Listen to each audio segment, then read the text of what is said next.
Jésù lọ́rùn rárá. Abiyamọ tí ń pọmọ tí kì í jábọ́. Ó yá ọjà yẹn wá pa méjì òtúmọ̀ láíláí. Àdúrà!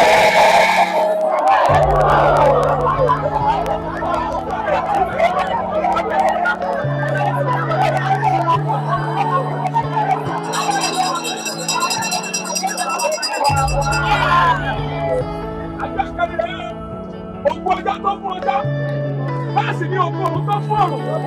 Wọ́n ná ọjà Ìṣàgámù tí í ṣe ọjà Awólọ́wọ̀. Wọ́n ná ti Ṣàrà, wọ́n ná tòkèrè, wọ́n ná ti Ìbàrà. Ọjà Òkèrè ló wà níbẹ̀ yìí. Ó wà pariwo. Wọ́n ti fẹ́ koríko ọjà ní òṣèlú. Ó wà pariwo. Ó yá ìwọ ọjà yìí. Mo pè ọ́ ní kùtùkùtù yìí. Ó yá gbọ́rọ̀ mi wá. Wọ́n ṣàṣeyọrí lọ. Àdúrà!